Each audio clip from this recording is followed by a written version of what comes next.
দীর্ঘ প্রায় 15 বছর ধরে নিজেকে আড়ালে রেখে কোচবিহারে নিরলস সমাজসেবা করে চলেছেন মাঙ্গিলাল বোথরা জৈন। হাসপাতালের অসহায় রোগীকে ওষুধ কিনে দেওয়াই হোক বা রোগীর আত্মীয়দের বিভিন্ন পরিষেবা প্রদান কিংবা কন্যাদায়গ্রস্ত দুস্থ পরিবারের মেয়েদের বিয়ের ব্যবস্থা করা, সবেতেই এগিয়ে আসেন মাঙ্গিলাল বোথরা জৈন। তবে সামনে আসতে চান না তিনি কখনোই। চ্যানেল 10 দিগন্তের অনুরোধে তাকে পাওয়া গেছে তার সম্পর্কে বলার জন্য। চলুন তাহলে শুনে নেই তিনি কি বলছেন। আমরা এসে পৌঁছেছি আর একজন নক্ষত্রের খোঁজে। তার নাম হচ্ছে মাঙ্গিলাল বোথরা জৈন। আমরা শুনবো তার মুখ থেকে যে উনি কি কি ধরনের কাজ করেন। আমার নাম মাঙ্গিলাল বোথরা জৈন। আমি জৈন সমাজ সম্প্রদায়ের লোক। আমি রামবলা স্কুলের ছাত্র। আমি বাংলা মিডিয়াম পড়তাম। আমি এই কাজ 9 বছর থেকে করতেছি।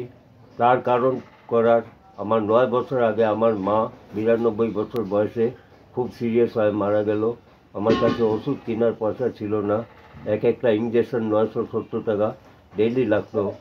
লাস্ট পর্যায়ে আমার মাকে আমি বাঁচাইতে পারলাম না।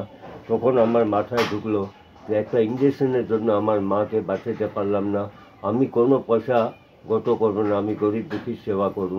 আমি 9 বছর থেকে এই কাজে জড়িত।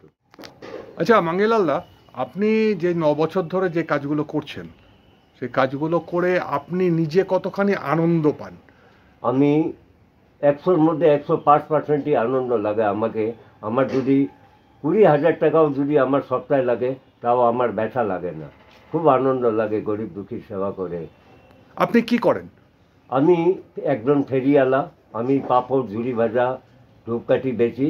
এইটা বেচে যা আমার প্রফিট হয় ওটা আমরা বাড়িতেও নেই না, কোনো জমা করিও নাই। আমি গরিব দুঃখীর সেবা, কাউকে ওষুধ লাগে, কারো মেয়ের বিয়া, কাউকে পড়াশোনার খরচা লাগে, এই কাজ করি আমি। আপনি এইমাত্র বললেন যে মেয়ের বিয়ে, ওষুধের খরচা এবং পড়াশোনা বাবদ আপনি খরচা করেন আপনার এই ইনকাম থেকে। তা আপনার কীরকম ইনকাম হয় সারাদিনে? আমার ইনকাম হয় ধরেন 500 টাকা ডেলি। আচ্ছা। আমার খরচা হয় ধরেন 1000-1200 টাকা। ঠিক। এর কারণটা হলো আমার সঙ্গে আরও 3-4 জন জড়িত আছে।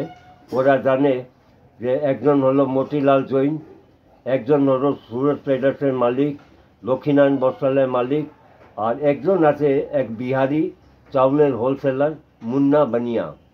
এরা 4-5 জন।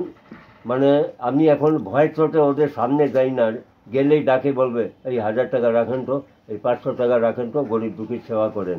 তা আমি করি কি, যেমন আপনি আমাকে 500 টাকা দিলেন, আমি আপনার এখন মোবাইল নম্বর নিব, আমি কোথায় কী করলাম আপনাকে ভিডিও কল দেখাই দিব, দেখো ভাই এই কাজ করলাম।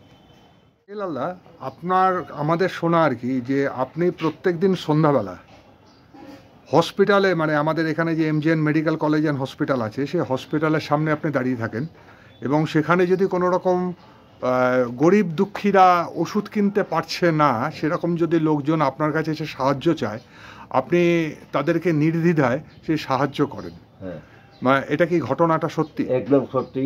আমি ডেইলি রাত্রে 8টা থেকে 10টা পর্যন্ত হসপিটালে গেটের বাইরে ওষুধের দোকানগুলো আছে, ওখানে আপনি চিকিৎসা করতে আমি ওখানে বসে থাকি।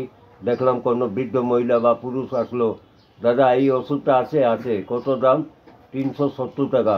দাদা আমার তো কেনার ক্ষমতা নেই, আমার ওষুধটা দিয়ে দেন। পেমেন্টটা আমি দিয়ে দিছি। ওষুধ তো সবসময় দরকার হয় না, অনেক সময় পথ্যরও দরকার হয়। সেখানে আপনি কি তাদেরকে সেই পথ্য দিয়ে সাহায্য করেন? না, পথ্য দিয়ে আমরা সাহায্য করি। পথ্য মানে ধরুন খাবার দাবার বা ফলমূল, হ্যাঁ, ওটা সাহায্য করি। আমরা কোনো টাকা পয়সা দেই না। যেমন অনেকে, কালকে যেমন আমরা বাইরে গেছিলাম, আমি 9টার সময় গেটের বাইরে দাঁড়িয়ে আছি, দেখি 3 জন লোক আছে, ওরা খুব ব্রাহ্মণ লোক, ওরা হসপিটালে খাবে না। তা আমার মুখের দিকে তাকায় আছে। আমি বললাম দাদা কী ব্যাপার? বলে কাকু ইনি আমার ওয়াইফ, ব্রাহ্মণ খাবে না। আমরা খাবেন ডাল ভাত সবজি? বলে হ্যাঁ। আমার সামনে হোটেল আছে, খায় নেন। 3 জনকে খাওয়াই দিলাম। হোটেলওয়ালা আমাকে বললো আপনাকে চিনি, আপনি এত সেবা করেন, আপনি আমাকে 150 টাকা দেন। 150 টাকা দিয়ে 3 জনকে খাওয়াই। হ্যাঁ মাঙ্গিলাল বাবু, আপনার যদি কোনো কিছু বলার থাকে আমাদের উদ্দেশ্যে তাহলে একটু বলুন। দাদা, আমার একটা রিকোয়েস্ট আছে, যদি আপনারা রাখেন। আমাকে একটা খুব ভালো ইচ্ছা আছে, আপনারা 3-4টা মেয়ে খোঁজেন, খুব গরিব মেয়ে, কার বিয়াতে আমি কিছু খরচা যেন করতে পারি, কিন্তু অরিজিনাল গরিব হওয়া চাই। আর কি দেই সেটাও আপনাকে আমি বাটায় দেই। আমরা মেয়ের সাজানি দেই, পুরা সেট দেই, বা হাতের 4টা চুড়ি দিলাম, গলার হার দিলাম, এগুলা দেই। যদি এরকম আপনার নজরে থাকে 3-4টা মেয়ে ঠিকানা দিবেন, আমরা গিয়ে ইনকোয়ারি করব। তারপর আমরা 4টা জিনিস কিছু দেই না, এক জুয়ারু, এক মদারু, এক লটারি টিকিট, এক যদি কেউ খারাপ লাইনে থাকে ওদেরকে আমরা 5 টাকারও দিয়ে একটা সেন্ডো গেঞ্জিও কিনে দেই না। আর যদি সেরকম গরিব থাকে, এখন বলো, যদি আপনার বাড়িতে টিন লাগাইতে হয় আমি টিন লাগাই দিই। শুনেছি যে আপনি প্রচুর জায়গা থেকে সংবর্ধনা পেয়েছেন। হ্যাঁ, সে ব্যাপারে আপনার অভিজ্ঞতা যদি আপনি আমাদের সাথে একটু শেয়ার করেন। আমি দেখেন, এই সম্বর্ধনার জন্য আমাকে অনেকে ক্লাবে বা কোনো অফিসে নিয়ে যায়, ওখানে আমাকে সম্মানিত করে, আমি খুব খুশি হই। আমরা দেখেন, এই সম্মানের চেয়ে বড় আমাকে কাজ দেন। আমার সবচেয়ে বড় হলো কাজ করার ইচ্ছা। কোনো গরিব ম্যান, এই 2024-এ যেমন 19টা মেয়ের বিয়া দিলাম, এর রেকর্ড আছে। আর এখন ছোট ছোট বাচ্চাদের খাতা কলম পেন্সিল দেই। এখন গরম পড়ে গেছে, সেন্ডো গেঞ্জি হাফ প্যান্ট দেই। এখন এই কালকে আমরা গেছিলাম গরম বস্তিতে, ওরা দিল 300 মশারি। তো আমার তো সেই ক্ষমতা নাই, আমি দিলাম 20টা মশারি আর প্রায় 80 থেকে 90 পিস, এক একটা জামা, এক একটা প্যান্ট, ছোট ছোট বাচ্চার। তখন ওখানকার যে বিডিও এসডিও আছে, ওরা সবাই আমাকে স্টেজে উঠায় খুব ভালো সময় বলে, কাকু আপনার ব্যাপারে অনেক ঘটনা শুনছি, এই কষ্ট করে আপনি যে সেবা দিচ্ছেন, আপনাকে আমরা নমন করি, অশেষ ধন্যবাদ।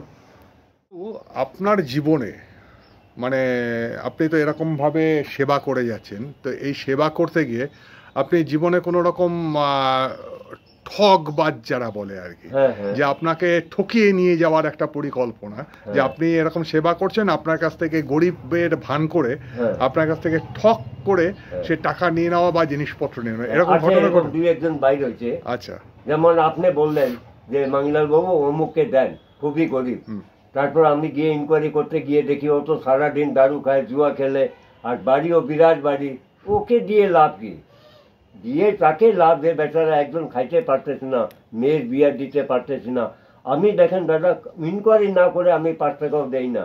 এখন যদি আপনিও বলেন, আপনি আসে যে মাঙ্গিলাল বাবু এই যে আনলাম, ইনাকে প্রয়োজন দেন, আমি আপনার কথায় দিব না। ইনার বাড়ি কোথায়, আমি বাড়ির পাশে গিয়ে ইনকোয়ারি করে যদি সঠিক হয় বলেন এখন আপনাকে কি লাগে। বাহ, অসাধারণ, খুব ভালো লাগলো, ভালো থাকুন।